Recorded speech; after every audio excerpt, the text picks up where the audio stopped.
Hi everyone! So, ayan po yung ating today's ganap na Tuesday. So, almost 8:10 na dito ng gabi mga kamamshi. So, ayan yung time natin. So, nag-baking mood pa tayo mga kamamshi. So, ayun nga, dahil nag-request yung aking mga Bona kids. So, ayan, bigyan natin ng grant yung kanilang request mga kamamshi. So, ito po ay cinnamon bread mga kamamshi. So, perfect din po itong pambaon para sa mga kids natin. So, baon nila nito tomorrow mga kamamshi. So, sobrang init pa talaga pero gusto ko pa rin i-flex sa inyo. So, let's try mga kamamshi. So, ayan po siya. So, ganito yung kanyang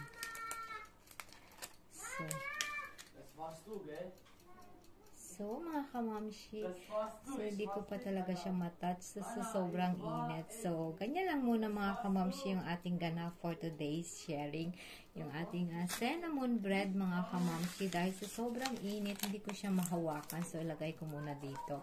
So, ganito mga kamamshi. So, yung cinnamon bread ko is, hindi ko siya masyadong matamis mga kamamshi. So, ayan, ready na, and ayan na po yung aking Bona kids. So, perfect na yung aming midnight snack mga kamas.